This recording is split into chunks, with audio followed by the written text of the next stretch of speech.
ताप तन मन की जो सहिए। देखो कैसे भजन बचाना है। सुख आ रहा है तो फूलो मत, दुख आ रहा है तो भूलो मत प्रभु को। गंभीर रहो, प्रभु से भी प्रार्थना मत करो दुख मिटा दो, नहीं। जो दुख आएगा सहने की सामर्थ्य दो। हमें आपसे सिर्फ आपका भजन चाहिए। मैं आपको भूलूं नहीं, निरंतर आपका सुमिरन चलता रहे, बस। इससे जो लाभ मिलेगा वो ये प्रार्थना करते हैं कि हमारा ये दुख मिटा दो, फिर दूसरा दुख आएगा। ये कब तक भिखमंगापना चलता रहेगा? कभी तो हम मांगना बंद करें। हम सहेंगे आपका सुमिरन करते हुए। हमारी चित्तवृत्ति आपके सुमिरन में हो, ये हम आपको अपने अनुभव की बात कहते हैं। अगर प्रभु का, श्यामाजू का सुमिरन चल रहा है तो बड़े से बड़ा कष्ट कुछ नहीं बिगाड़ पाएगा। ये हमारी बात समझ लेना। नहीं किसी को केवल सूचना दे दी जाए रिपोर्ट में कि तुम्हारी किडनी फेल होने जा रही, फिर उसकी फोटो खींच लेना और प्रेमानंद की फोटो खींच के मिला लेना। ये बात समझ। ये हम अहंकार वाली बात नहीं कहते। ये श्यामाजू के चरणों के चिंतन में चित्तवृत्ति गुरु कृपा से लगने की बात को कहते। प्रभु से ये मत मांगो कि मेरा दुख मिटा दो। सैकड़ों दुख है, कब तक गिघियाते रहेंगे? दुख की जड़ें मिट जाए तो क्या? आपका चिंतन। हमारे रसिकों ने क्या मांगा? बिसरी हो ना बिसारी हो, यही दान मुहि देहु। श्री हरिवंश की लाडली मुहि अपनी करी ले। हे लाडले युगल सरकार, हे लाडली जू, मुझे अपना निज जन जान करके निरंतर स्मृति प्रदान करो। मैं आपकी स्मृति में डूबा रहूं और आप भी कभी कभी याद कर लें मेरा निज जन है, बस। अगर स्मृति चल रही है तो वो आनंद रहता है जो रोग कभी दुख दे ही नहीं सकता। किसी भी रोग में इतनी दुख देने की सामर्थ्य नहीं है जितनी श्यामाजू के चरणों के आश्रय से सुख समुद्र का उफान आता है। ये फेन बुदबुदा की तरह रोग के दुख इधर उधर लहराते रहते, कुछ फर्क नहीं पड़ता। अरे बोले तुम तो जाके जाए ना पांव बेवाई, वो का जाने पीर पर आई, प्रवचन कर रहे हो, कष्ट होता तो पता चलता। नहीं लोग कह देते कि प्रवचन करना सरल है, कष्ट होता तो पता चलता। तो सच्ची कहते हैं जितने तुम बैठे हो इतने में हमें लगता है किसी की दोनों किडनी फेल नहीं होंगी। नहीं होंगी, नहीं ऐसे नहीं बैठ सकते जैसे बैठे हो। श्यामाजू की कृपा से 1 बजे से चल रही दिनचर्या और 10:15 बजे तक ऐसी ही दिनचर्या चलेगी, गुरुजी तक ऐसे, फिर कुछ प्रसाद पा। ये किडनी से नहीं चल रहा, ये श्री जी की कृपा से चल रहा है। और वो कृपा आप सब पे भी है। केवल श्यामाजू के चरणों का आश्रय लेके चिंतन में रहो। इसलिए हम कहते हैं कोई कष्ट आए तो ये मत मांगो कि श्यामाजू कष्ट मिटा दो, घाटे में रहोगे। श्यामाजू हमारा चिंतन आपका हो तो कष्ट ही अनुभव में नहीं आएगा। हे भोरी सखी की ऐसी स्थिति थी जो आप स्वीकार ही नहीं कर पाओगे कि क्या ऐसा होता भी है क्या? पिचकारी राधा वल्लभ लाल जी की सीधे कान में गई, ऐसे दर्शन कर रहे थे, सीधे कान, पर्दा फाड़ के रंग अंदर चला गया। और वो अकिंचन महापुरुष, कभी किसी से कोई संपर्क नहीं। हा प्रियाजू, हा स्वामिनी, बस निरंतर तन मन के बिछुरे नहीं, चाह बढ़े दिन रैन, कबो संजोग न मा नहीं, देखें भरी भरी नयन। अब वो पानी वहां सड़ा, कीड़े पड़े, कान में एक चींटी छोड़ के देखो कैसा होता है। आपको अगर नृत्य ना आता हो ना और कान में चींटी छोड़ दे, अपने आप आ जाएगा नृत्य, वो अपने आप नाचना शुरू हो जाएगा। और उनके कान में कीड़ा पड़ गया। सेवा कुंज में दर्शन करने आते राधा वल्लभ जी के दर्शन, तो कीड़ा ऐसे, अरे बाबा आपके तो कीड़ा। और उस समय यहां वृंदावन में ऐसी कोई व्यवस्था विशेष नहीं थी, तो मथुरा ले जाओ ना कान। जब बहुत प्रार्थना की गई, गुरुजनों ने, आचार्य जनों ने आदेश किया, ना बाबा तुम्हें जाना पड़ेगा, जैसी श्री जी की इच्छा। अस्पताल गए तो उनका इसका तो ऑपरेशन होगा, तो आपको बेहोश करके फिर इसका, तो उनका बेहोश करने की जरूरत नहीं, बेहोश की दवा हमारे पास है, तुम 30 मिनट पहले बता देना आके। ये आपको 30 मिनट बाद ऑपरेशन आपका होगा। बस वो हमारे पास दवा है बेहोश की, हम बेहोश हो जाएंगे, तुम्हें बेहोश का। अरे बोले बाबा बातों से नहीं होता, जब कान का ऑपरेशन, उनका आप आना 30 मिनट पहले बता देना। आए बोले बाबा 30 मिनट बाद ऑपरेशन होगा। नमो नमो जय श्री हरिवंश, नमो नमो जय श्री हरिवंश, श्री हरिवंश, श्री हरिवंश, श्री हरि। नित्य विहार में स्थिति, शरीर शून्य, सहचरी स्वरूप में स्थित, शरीर का भाव शून्य, खत्म। ऑपरेशन हुआ 30 मिनट बाद, घंटा 1.5 घंटा सब आश्चर्यचकित, पूरा डॉक्टर नर्स सब एकत्रित की, क्या चीज है बाबा। कान का ऑपरेशन, जरा सा एक चींटी चली जाए तो हाहाकार मचने लगता है। 1.5 घंटे बाद ऑपरेशन, श्री हरिवंश, श्री हरिवंश, नमो नमो जय श्री। हो गया ऑपरेशन? हाँ बाबा हो गया। उठे चल दिए। अलौकिक सामर्थ्य, श्यामाजू के गोरे चरणारविंद की ठसक। ये बहुत छोटी बात, रोग दोष ये बहुत छोटी बात। स्पष्ट समझ लीजिए, हरिराम व्यास जी विशाखा सखी के अवतार, वो स्पष्ट कह रहे, प्यारी जू के चरणारविंद का आश्रय लेने वाले के ऊपर किसी भी ऋषि मुनि का शाप, दैहिक दैविक भौतिक ताप, त्रिभुवन में जितनी रोग सृष्टि हुई है, किसी भी रोग का प्रभाव, किसी भी महत् पाप का प्रभाव उसके ऊपर नहीं पड़ता। साप ताप रोग शोक दारुण दुखहारी, लाल इष्ट दुष्ट दवन कुंज भवन चारी, श्री राधा प्यारी के चरणार बिंद शीतल सुखदाई, कोटि चंद मंद करत नख बिद जुन्हाई। ऐसे हमारी प्यारी जू के चरणार बिंद, अद्भुत प्रभाव, अद्भुत प्रभाव। एक निष्ठा हृदय में बस होनी चाहिए। यहां बस अनन्यता की मांग है, हमारी प्रियाजू की अनन्यता, गोरे चरणारविंद की ठसक। तो बोले चतुर जग में बड़ो कहिए, जो श्यामा श्याम के रंग रंगिए। वही चतुर है जो अपने को श्यामा श्याम के रंग में रंग लिया। और ताप तन मन की जू सहिए, तन के रोग और मन की समस्याएं। रहीमन मन की मन व्यथा रखिए मन में, वो सुनिठ ले हैं लोग सब बांट न ले है को। ये गांठ बांध लो, अपनी समस्या किसी से मत कहिए। अगर बहुत प्रेमी जन है तो वो दुख पाएगा, बांट तो लेगा नहीं। और अगर प्रेमी नहीं तो उपहास करेगा, तुम्हारा भाव बिगड़ेगा। किसी से मत कहिए। दिल दे दिया दिलवर श्यामाजू को, वो जाने। मन में जलन है तो सह रहे, तन में जलन है तो सह रहे। तन मन की ताप तपन जो सहिए, कैसे सह जाओगे? बोले सदा हरि के ही गुण गइए। जब परेशानी हो उठाओ मंजीरा, शुरू करो चतुरासी जी का गायन। फिर देखो, आज तो जुवती तेरो बदन आनंद भर्यो। गाते गाते तेरा वदन आनंद में भर जाएगा, देखना गा के। ये अनुभव की बात कहते हैं। भारी से भारी समस्या को ऐसे नष्ट कर देना, ये प्रियालाल के गुण गायन का प्रभाव देखा है। गुण गायन का भारी से भारी समस्या का समाधान ऐसे। आप विश्वास केवल कीजिए, हित धू जो विश्वास है तबे सुधरे। जहां नाम बाणी वहां श्याम श्यामा, और जहां श्याम श्यामा तो समस्या नहीं, कोई समस्या नहीं। जगत में जीव हरि प्यारे, सबन के आप रखवारे। समस्त जीवों को भगवान प्यार करते हैं, लेकिन दुर्भाग्य है कि ये जीव समझ नहीं पा रहा कि भगवान प्यार करते हैं।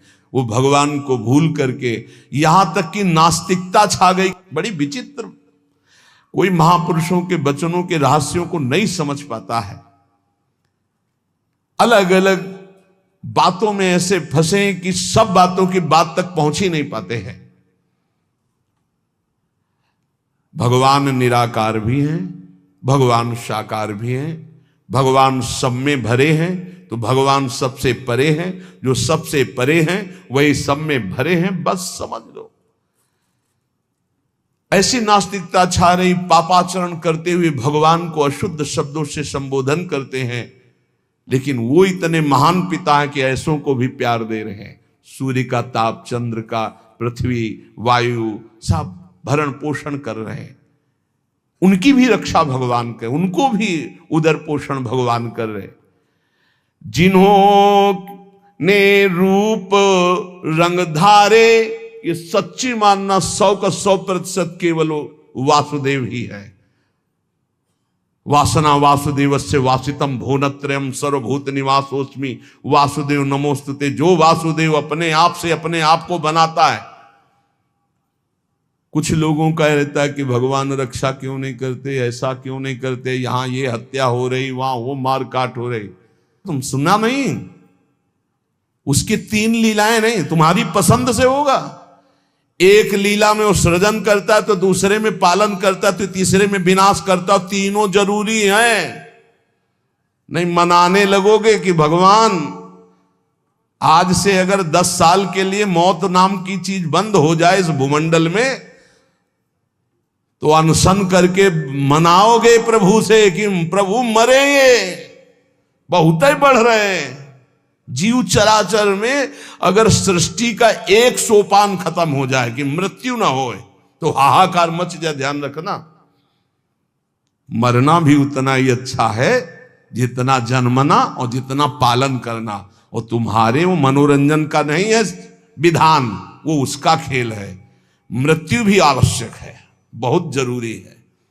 विनाश भी जरूरी है। जैसे सृजन जरूरी है, वैसे पालन जरूरी है, वैसे विनाश जरूरी है। नहीं बताओ, कैंसर हो गया, वो सड़ रहा है, मार परेशान है, बोले मरना ही नहीं है। अब तो उसकी बड़ी समस्या है। अरे मरेगा तो नया शरीर प्राप्त करेगा। कोई प्यार नहीं करता, कोई प्यार नहीं करता। जिस दिन तुम बिस्तर में लग जाओगे, सब प्रार्थना करेंगे जल चढ़ा के भगवान से, इनको उठा लो। और अगर थोड़ा भी काम लायक हो, फिर भगवान को कोसेंगी, वैसे भगवान को मनाएंगी। मृत्यु भी बहुत जरूरी है, सच्ची मानना। तुमसे हृदय से बात कहते हैं, मृत्यु बहुत जरूरी है।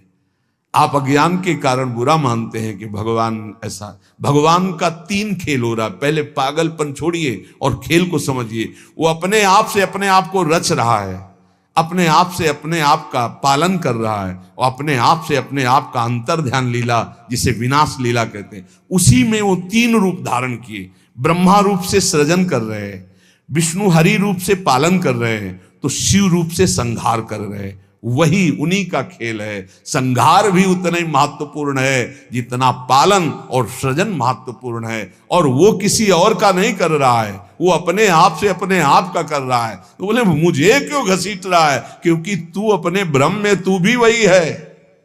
ये ना जानने के कारण तू अपने को, और सच्ची मानिए एक और आनंद की बात, कि ये सब विनाश का विनाश हो रहा है। जिसका सृजन हो रहा है उसी का पालन हो रहा है, उसी का विनाश हो रहा है। तेरा न सृजन हुआ है, तू ब्रह्मा का बनाया हुआ नहीं है? ब्रह्मा का बनाया हुआ ये 3 शरीर है, स्थूल सूक्ष्म कारण। ब्रह्मा का बनाया हुआ ये 3 लोक। लेकिन ब्रह्मा को जिसने बनाया उसी का तू अंश है। तू कोई कृति नहीं है किसी की, तू किसी की कृति नहीं है। कृति में फंस गया है बस, इसलिए तू हाहाकार मचा रहा है। मैं बीमार, मैं मरा, मैं जवान, मैं सुंदर, मैं जन्मा। तू अजन्मा, नित्य आनंद अविनाशी। अब यही समझना है यार, सत्संग का मतलब यही समझ। एक बार समझ गए तो फिर रोना क्या, जब जाग गए तो फिर सोना क्या, समझ गए तो रोना क्या। मिट जाएगा ये जन्म जन्म का रोना। तेरा विनाश करने में कोई भी समर्थ नहीं है। स्वयं भगवान भी, सुदर्शन भी। सुदर्शन भी कृति का विनाश करेगा, तेरा नहीं, क्योंकि तू किसी की रचना नहीं। सुदर्शन जी भी रचना का विनाश करते हैं। बोले शिशुपाल की ये गर्दन कटी, शिशुपाल कटा क्या? जो शिशुपाल था अंदर, वो तो दिव्य तेजोमय होकर श्री कृष्ण में समा गया। सुदर्शन जी ने स्पर्श भी नहीं किया उसका, क्योंकि जो सुदर्शन वही वो। सुदर्शन जी कुछ नहीं कर सकते उसका। किसका? मेरा। मेरा किसका? पांच भौतिक शरीर का नहीं, जो मैं स्वरूप है, जो मैं स्वरूप। इस संबोधन मायाकृत है, मैं मेरा। जो स्वरूप है वो काल भी स्पर्श नहीं कर सकता उसका कभी विनाश नहीं हो सकता। किसका? बोले तेरा। तेरा कभी विनाश नहीं हो सकता। नैनम छिंदन्ति शस्त्राणि नैनम दहति पावका न चैनम क्लेदयन्त्यापो न शोष्यति मारुता। ए भाई, तू अजर है, तू अमर है, तू अविनाशी है, तू अजन्मा है, तू नित्य है, तू परमात्म स्वरूप है। जितना विनाश होता है वो सृजन का होता है, जितना सृजन होता है वो मायामय होता है, उसी का पालन होता है, उसी का विनाश होता है। तेरा ना सृजन है और न तेरा पालन है और न तेरा विनाश है, क्योंकि तुझे कुछ नहीं चाहिए, तू सच्चिदानंद है।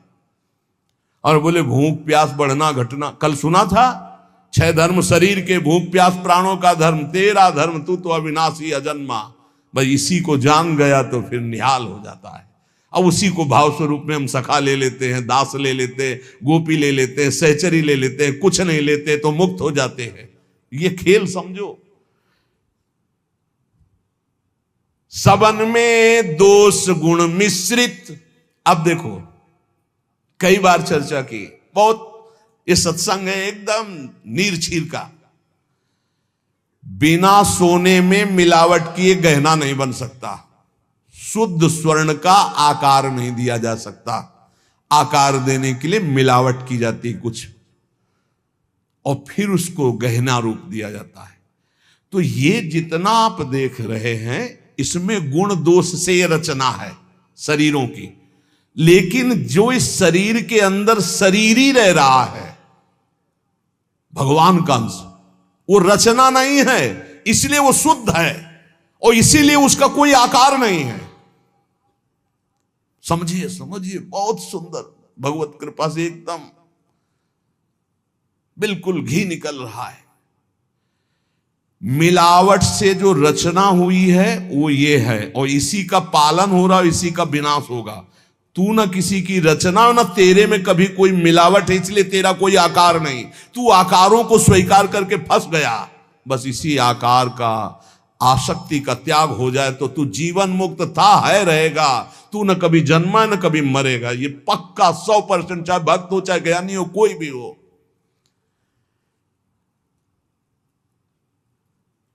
देखो आगे वाली बात कह रहे, विराजे आप आपको कहीं भी फिट कर लो, मैं को कहीं भी फिट कर लो। भगवान श्री कृष्ण कहते हैं जब सृष्टि नहीं थी तो मैं था, जब सृष्टि है तो मैं ही मैं हूं, जब सृष्टि नहीं रहेगी तो मैं ही रहूंगा। मैं, ठीक है, उसी को ज्ञानी जन बोल रहे हैं, मैं था, मैं हूं, मैं ही रहूंगा। तो परेशानी कौन सी बात है? आपको तो मानना है ना वो श्री कृष्ण में है। मत्ता परतरम नान्यत किंचित् अस्ति धनंजय। पर विशुद्ध ज्ञान ना होने के कारण एक दूसरे की निंदा करने लगते हैं। बहुत ढंग से समझिए। विराजें आप अंतरहित, सबन में दूध में ज्यों घृत। बोले भगवान सबके अंतर में विराजमान है। कैसे? बोले जैसे दूध में घी विराजमान है। तो हमने कई बार चर्चा में कहा बना के दिखाओ पूड़ी दूध में। ये दूध चढ़ाया, ये पूड़ी निकलने लगी। बोले नहीं निकलेगी। बोले घी तो उसी में है। बोले हाँ, प्रक्रिया के द्वारा पहले निकालो आप।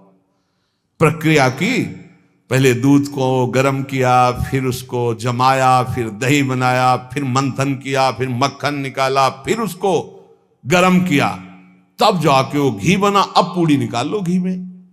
ऐसे ही सब में परमात्मा है, प्रक्रिया है, साधना, गुरु शरणागति, उनके द्वारा दी हुई साधना। साधना का परिपक्व रूप कहीं भी किसी भी तरह का उल्लंघन न हो, जैसा कहा गया वैसा, तो स्वरूप रूपी घी निकल आएगा। परमानंद रूपी खूब पूड़ी तलो, अखंडानंद में डूबो, कोई परेशानी नहीं। हर आनंद की जड़ आप हैं। आप, चाहे आप ऐसे बोलो चाहे आप ऐसे बोलो, आप और आप में आप ही आप हैं। आप और आप में आप ही आप हैं। कई बार कहा कि मेहंदी लाली दिखाती है। मेहंदी लगाओ तो देखो हाथ लाल हो जाते हैं, और पूरे पौधे को चीर के देख लो, कहीं लाली हो तो हमें दिखाना। न पत्ते में लाली, न छाल में लाली, न कहीं। उसकी प्रक्रिया है। उसको पीसो, पीस कर हाथ में लगाओ, 30-40 मिनट बाद धो दो, वो पूरा हाथ लाल कर देगी। ऐसे ही परमात्मा सर्वत्र विराजमान है, पर बिना साधना के, बिना भगवत आराधना के, बिना गुरु शरणागति के, बिना गुरु प्रदत्त उपासना के आप अनुभव नहीं कर सकते। जैसे मेहंदी में लाली है, दूध में घी है, पक्का ऐसे विराजे आप अंतरहित, शब्द में दूध में ज्यों घृत। शब्द में विराजमान है जैसे दूध में घी। धरी हरि जीव मैं मेरी,